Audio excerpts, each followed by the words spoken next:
পরিবারের একমাত্র মেয়ে জনাব, ঘাড়ের রক ছোটবেলা থেকেই তেরা। হ্যাঁ, ঘাড়ের রক তেরা আর মাথার তার ছেঁড়া। বুদ্ধির দোষ। আজকের ভিডিওর টপিক হচ্ছে আমাদের famous TikTok actress Zerin Talukdar. এখনো যদি না চিনে থাকো তাহলে এ হচ্ছে এই আপু।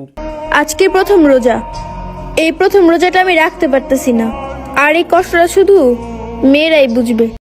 শোনা গো, আমার খুব কষ্ট যে বলো। এই আপুর কন্টেন্ট গুলো হচ্ছে পুরাই আউট অফ দিস ওয়ার্ল্ড। এই জন্যই তো এই ওয়ার্ল্ডের কোনো মানুষকেই তার ভিডিও ভালো লাগে না। আমার লাগি তোমার বাড়ি গোলাপ লাগাইও। গোলাপ লাগাইছিলাম, ছাগলে খাইয়া লাইছে। আমি গ্যারান্টি দিচ্ছি যে এই ভিডিওটা দেখে তোমাদের কারো হাসি পাবে না, কিন্তু আমার হাসি পাইছে। বাট সেটা এর ভিডিওর কন্টেন্ট দেখে না, এর মেকআপ দেখে হাসি পাইছে। এর ভিডিওগুলো না ঘুমের ওষুধের মতো কাজ করে, বাট সেই ঘুমের ওষুধ যেটা উল্টো ভাবে কাজ করে। মানে এর ভিডিও দেখলে রাতের ঘুম হারাম হয়ে যায়।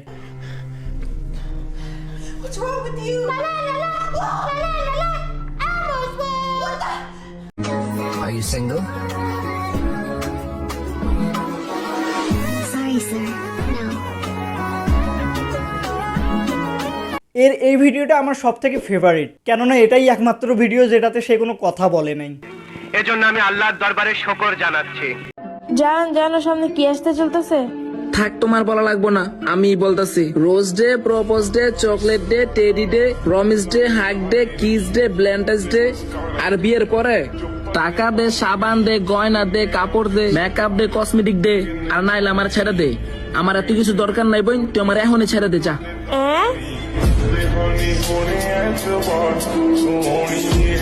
এই ভিডিওটাতে শুধু দুইটা ডায়লগই বলার ছিল, আর কিচ্ছু করার ছিল না। আরে এইটাও করতে পারলো না, শেষমেশ হেসেই দিল।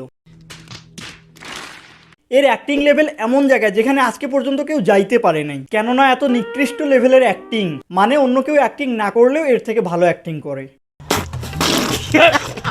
এই বৃষ্টিতে ভিজা ফ্রি ফায়ার খেলতাছি। আমি কোনো ছেলেতে আসক্ত না, ফ্রি ফায়ার আসক্ত আছি। ওয়েট, ছেলেতে আসক্ত না মানে এটা কে তাহলে?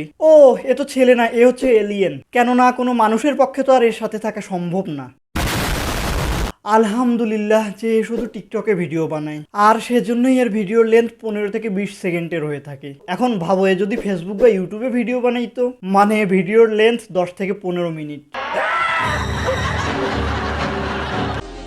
ছেলেদের বন্ধুত্ব বড়ই অদ্ভুত, তারা বন্ধুর জন্য যা নিতেও পারে দিতেও পারে। আর মেয়েদের বন্ধুত্ব অল্প কিছু হলেই বান্ধবীর গোপন কথা ফাঁস করে। ছেলেদের প্রশংসা করে ফলোয়ার বাড়ানো, এটা তো আগেও দেখেছি। হ্যাঁ, জয়িতা আশরাফ। বাট জয়িতা আশরাফকে তো তবুও 2-4 জন ভালো কমেন্ট করে, কিন্তু এ কিসের জন্য ভিডিও বানায়? শুধু মানুষের গালি খাওয়ার জন্য? এ হচ্ছে পৃথিবীর প্রথম টিকটকার যাকে কিনা ছাপড়ি টিকটকাররাও গালি দেয়।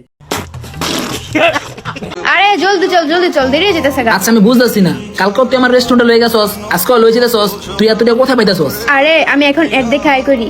কি বলস, কিভাবে? তুই কি শিখতে চাস? হ্যাঁ। তাহলে শোন, আমি টিকটকের রিভিউতে একটা ইউটিউব ভিডিও লিংক দেওয়া আছে। ও, এরা তাহলে টিকটকের পাশাপাশি মানুষকে স্ক্যামও করে। শুধু এর এই ভিডিওটা স্ক্যাম না, এর আগের ভিডিওগুলো যেগুলো দেখলাম না, ওগুলোও স্ক্যাম। মানে এর ভিডিও দেখে সময় নষ্ট করতেছি, মানসিক শান্তি নষ্ট করতেছি, ওইটাও তো এক প্রকার স্ক্যাম, তাই না? নিঃসন্দেহে তুই ঠিক কথা বলেছিস। 25,000 টাকা কাবিনে আমার মা 17 বছর সংসার করছে। ও হে পুরুষ, আমি তো সেই মায়েরই মেয়ে। 25,000 টাকা কাবিনে বিয়ে করা নারীর মেয়ে এইরকম। এ মনে হয় এমন প্রথম টিকটকার যাকে কিনা রোস্ট করার পরও কেউ এর সাপোর্ট নিয়ে আমাকে কমেন্টে গালি দিতে আসবে না।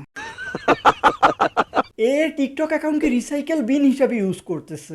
মানে যেসব ভিডিও ভালো হয় নাই, দরকার নেই, যেগুলোকে ডিলিট করার প্রয়োজন, সেগুলোকে ডিলিট করার আগে টিকটকে আপলোড করতেছে। ওইটা না হলে কি আর সোশ্যাল মিডিয়াতে এত বাজে ভিডিও কেউ আপলোড করে? হাইটে ছোট হতে পারি, কিন্তু মন ছোট না।